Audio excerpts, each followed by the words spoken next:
Are doing well.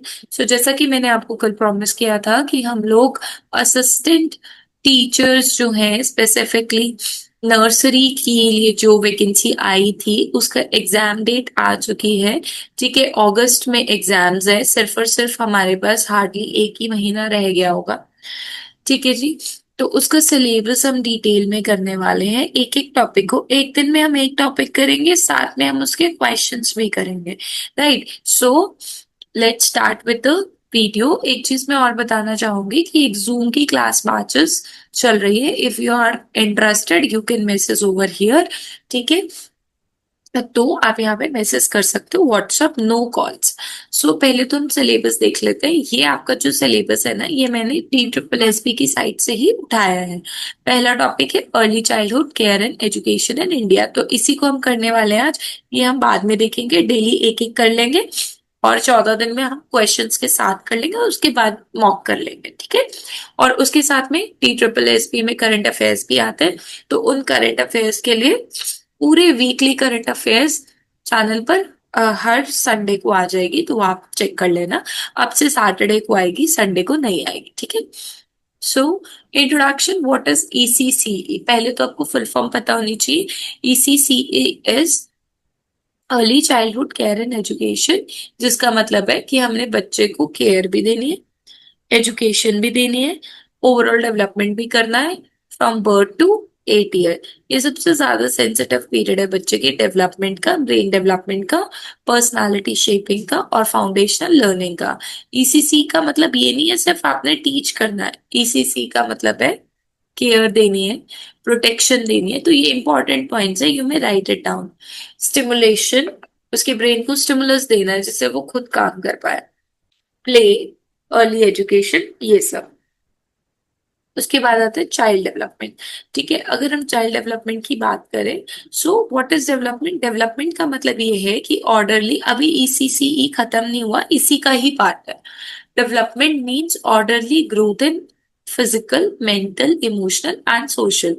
It happens in stages and follow certain principle. पहला है type of development physical, जिसमें आपकी height grow करती है, fine motor skills, buttoning, writing ये बच्चा कर सकता है। क्रॉस मोटर स्किल्स में वॉकिंग, जंपिंग ये कर सकता है। कॉग्निटिव में ब्रेन का विकास होगा। ठीक है, तो इसमें thinking, reasoning, problem solving. Jean पियाजे के accordingly children pre operational stage में इमेजिनेटिव होते हैं और क्यूरियस होते हैं, और लॉजिकल तो बिल्कुल नहीं होता है। ठीक है। लैंग्वेज डेवलपमेंट की अगर हम बात करें तो बच्चा बैबलिंग स्टार्ट करता है, जैसे दो दो वर्ड्स को स्टार्ट करेगा, पा पा। ठीक है, ऐसे ही माँ माँ। तो थोड़े थोड़े वर्ड्स को वो धीरे धीरे स्टार्ट करके वर्ड्स पे आता है, फिर उसके बाद सेंटेंसेस बनाता है। वोकैबलरी ग्रो करती है क्विकली इस स्टेज पे। अगर हम सोशल और इमोशनल डेवलपमेंट की बात करें तो क्या कह सकते हैं कि उस टाइम पे बच्चा शेयर करना सीखता है, कॉपरेट करना सीखता है, अपने इमोशंस को कंट्रोल करना सीखता है, self concept, developing self concept उसको आ जाता है। मोरल डेवलपमेंट की अगर हम बात करें, उसे पता लगता है कि क्या सही है क्या गलत है, और वो कुछ कई बार इन्फ्लुएंस होता है टीचर से भी और पेरेंट्स से भी। अब बात आती है कि ECCE में प्ले का क्या काम है। प्ले यहाँ पे वेस्टेज ऑफ टाइम नहीं है, यहाँ पे एक टाइप्स ऑफ प्ले आपको ध्यान रखने हैं, क्योंकि ये एक नेचुरल वे है लर्निंग का। फ्री प्ले में बच्चा खुद से कर रहा है, गाइडेड में टीचर हेल्प कर रही है। प्रिटेंडेड प्ले भी हो सकता है, इधर में प्रिटेंड कर रहे हैं, खेल रहे हैं, कंस्ट्रक्टिव भी हो सकता है, और फिजिकली भी वो पार्टिसिपेट कर रहे हैं। बच्चा इसमें problem solving, creativity, language and social skills सब को कवर कर लेता है जब स्पेसिफिकली वो गाइडेड लर्निंग होती है। कौन कौन से अप्रोचेस हैं टीचिंग में, ECC में बच्चों को पढ़ाने की? प्लेवे मेथड किसने दिया था? फ्रॉबल ने। इंपॉर्टेंट है, नोट कर लेना। Learning through games, through blogs, through nature, learning को जॉयफुल बनाने के लिए this is a playful method given by Froebel. ठीक है जी। अगला आता है Montessori method. Montessori method hands on learning पे ज्यादा बोलता है, सेल्फ डायरेक्टेड, खुद से। बच्चे मिक्स्ड एज के होंगे, फ्रीडम टू चूज, जो आप उनको खेलना है वो खेल सकते हैं, बट जो गेम्स होंगी ऐसे ही नहीं होंगी, उससे उनकी लर्निंग भी होगी साथ में। ठीक है। प्रोजेक्ट मेथड, चाहे वो लर्निंग ग्रॉस मोटर स्किल्स हो, फाइन मोटर स्किल्स हो, उस टाइम पर हम बच्चे को यही सिखा रहे हैं। प्रोजेक्ट मेथड में रियल लाइफ एग्जांपल, जैसे माय फैमिली की एक्टिविटी दे दी कि इन माय फैमिली कितने मेंबर्स है, चाहे वो हिंदी में बताए, but they are able to speak, language develop हो रही है बच्चे की। Activity based learning, hands on experiment, craft, story telling, इन सब से एक्टिविटीज करवा सकते हैं, लर्निंग बाय डूइंग ज्यादा से ज्यादा कराएंगे। अगर हम ACCE की बात करें ना, तो जीन पियाजे ने बोला है 2 से 7 साल की एज में बच्चे सिंबल से, ड्राइंग से और प्रिटेंड करते हैं, जैसे टीचर टीचर खेलते हैं, डॉक्टर डॉक्टर खेलते हैं, इस तरीके से वो लर्न करते हैं। विगोस्की जी ने कहा है कि सोशल इंटरेक्शन से ही बच्चा डेवलप करता है, और जोन ऑफ प्रॉक्सिमल डेवलपमेंट की कोई बड़ा उनकी हेल्प कर सकता है, बट वो खुद की लर्निंग खुद कर सकते हैं। एरिक्सन ने कहा है ऑटोनॉमी वर्सेस शेम में, कि इस टाइम या तो बच्चे में ऑटोनॉमी खुद करने की चीजें आती हैं, या अगर वो नहीं आ पाती so the child goes in a shame, की एम्बैरेस होता है। ठीक है। होवर्ड गार्डनर ने भी मल्टीपल इंटेलिजेंस थ्योरी में लिंग्विस्टिक, म्यूजिकल, काइनेस्थेटिक, यानी लैंग्वेज से, म्यूजिक से, तो यहाँ पे भी आप बच्चे की क्या करा रहे हैं, बच्चे की लर्निंग करा रहे हैं, है ना। स्किनर ने बिहेवियरिज्म में बोला कि पॉजिटिव रीइंफोर्समेंट जितना बच्चे के साथ करेंगे, बच्चे को हैबिट लर्न करने में इजी होगा। उसके साथ साथ हर बच्चा यूनिक है, कोई बच्चा फास्ट हो सकता है, कोई बच्चा स्लो लर्न कर सकता है, तो डिफरेंसेस आते हैं बच्चे में या लर्निंग स्टाइल्स में। जैसे अभी ऊपर हम पढ़ रहे थे कि कोई बच्चा लैंग्वेज को बहुत इजीली वो कर लेता है, कुछ बच्चे पिक्चर से पढ़ते हैं, कुछ बच्चे म्यूजिक से पढ़ते हैं, पोम बना के पढ़ते हैं, इंटेलिजेंस अलग अलग होगी। फिजिकल एबिलिटी सब बच्चे की अलग है, होम का बैकग्राउंड अलग है, ये सारी चीजें अफेक्ट करती है बच्चे की काम पर। तो टीचर को ऐसी इंस्ट्रक्शन देनी चाहिए जो हर बच्चे के यूज में हो, ऐसे नहीं एक वन ऑन वन वाला काम रहना चाहिए। ठीक है, वन साइज फिट ऑल वाला काम नहीं होना चाहिए। सब बच्चों के लिए को लर्नर्स को इक्वली इंकरेज करें। हर बच्चे की आप पेस अलग होता है, स्पीड अलग होती है, तो उसके हिसाब से उसे इंस्ट्रक्शंस दें। इंक्लूसिव एजुकेशन भी ECCE में ही ऐड है। हर बच्चे को एक साथ पढ़ने का अधिकार है, चाहे वो कोई डिसेबल्ड चाइल्ड हो या फिर वो गिफ्टेड चाइल्ड हो। इसमें विजुअल, हियरिंग, लोकोमोटर, इंटेलेक्चुअल, देखकर, सुनकर, अपने बॉडी पार्ट से, इंटेलेक्चुअल माइंड से।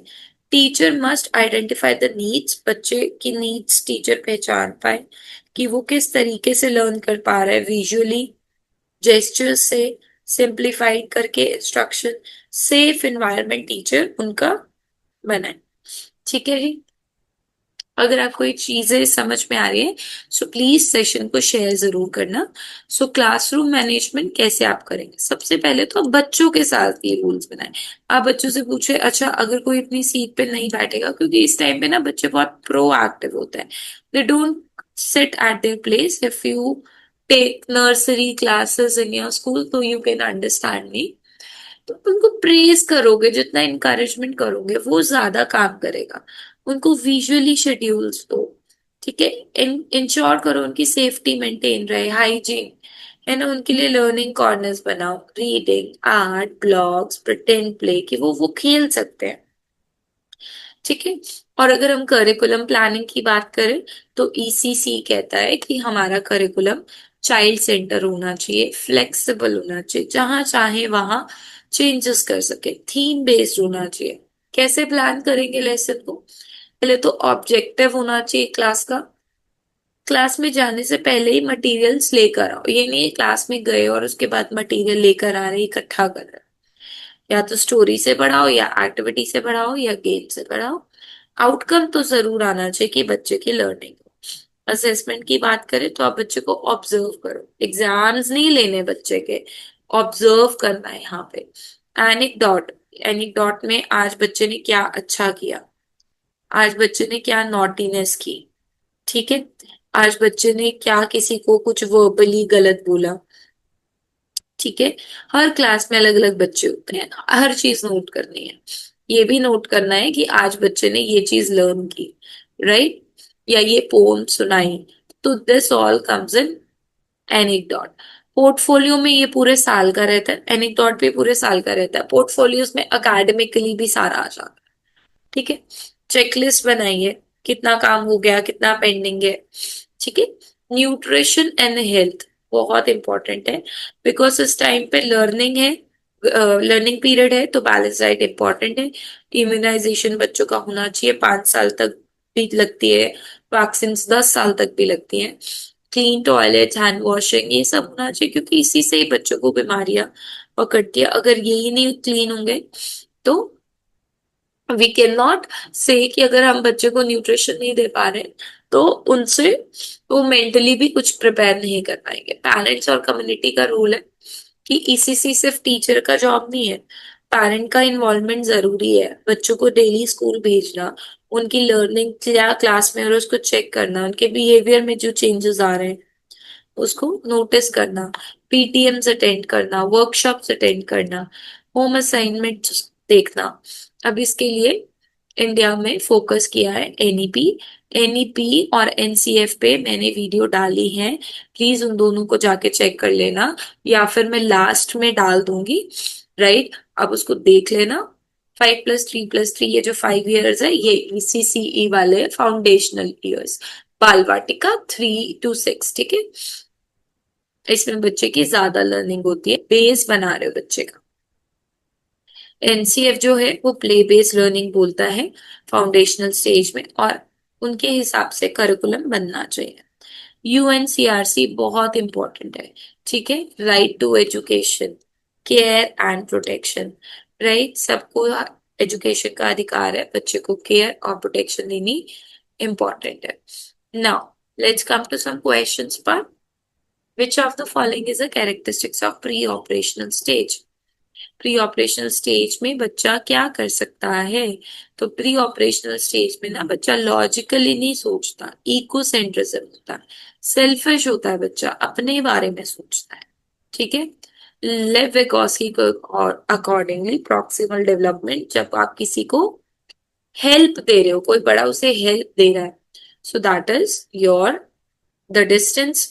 यहाँ पर आ जाएगा the distance between a child can do alone and with help. Next question is Montessori method किस पे एम्फोसाइज किया था? पहले तो फ्रॉबल ने दिया था, और ये काम करता है कि हैंड्स ऑन कराने हैं, खुद की लर्निंग कराने, ना कि मेमोराइजेशन पे। टीचर्स इंटरवेन भी नहीं, group learning with strict rule नहीं होना चाहिए। अगर ये होता तो मान लेते, बट ये नहीं होना चाहिए। कौन सा मेथड प्री प्राइमरी क्लासरूम्स में सबसे सूटेबल है? सो लेक्चर, डिक्टेशन, प्लेवे। अभी हमने शुरू से ही प्लेवे पढ़ा है, ठीक है। सो प्ले कौन सा डेवलपमेंट इंक्लूड करता है? Crawl, walk, run, jump. Socially में तो आप किसी से बात करते हो, कॉग्निटिव में आप मेंटली, आप बोल सकते हैं कि मेंटली आप डेवलप कर रहे हैं, इमोशनली आपके इमोशंस, एंगर है, जेलसी है, लाफ्टर है, तो physically, right.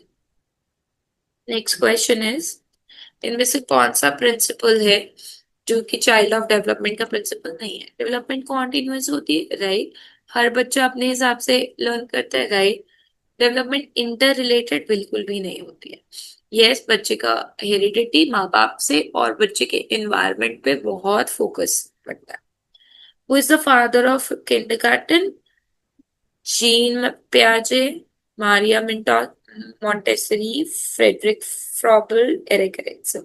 Correct answer is Maria Montessori. Next is which assessment tool is most appropriate? क्या कराएंगे? अभी बताया था आपको, चेकलिस्ट करा सकते हैं, एनेक्डोट्स करा सकते हैं, है ना, और पोर्टफोलियोज हो गए, ये ध्यान रखना, राइट। देन ऑनलाइन क्विज, बच्चे बहुत छोटे हैं, स्टैंडर्डाइज एक तरीके का एग्जाम सबको नहीं देंगे, और एंट्रेंस तो बिल्कुल नहीं देंगे। इंक्लूसिव एजुकेशन किसको प्रमोट करती है? सिमिलर एबिलिटी के बच्चों को पढ़ाने में, सेपरेट क्लासरूम बिल्कुल भी नहीं, learning all children together include करना है। ठीक है, इंक्लूसिव में सबको, चाहे उनकी कोई भी एबिलिटी हो। एनईपी कितने स्टेजेस में है? 5+3+3+4। ठीक है, ये तो मैंने आपको आंसर बता दिया। आप इसकी सारी स्टेजेस जो होंगे ना, और मुझे कमेंट बॉक्स में बताएंगे। 5 वाली आपने पढ़ ली फाउंडेशनल, ये 3 और ये 3 और ये 4, मुझे कमेंट बॉक्स में बताएंगे। राइट, अगर आपको वीडियो प्रोडक्टिव लगी और लगा कि हाँ इससे हमारी थोड़ी सी भी हेल्प होगी, so please share, subscribe and like करके जरूर जाना। Thank you so much for watching.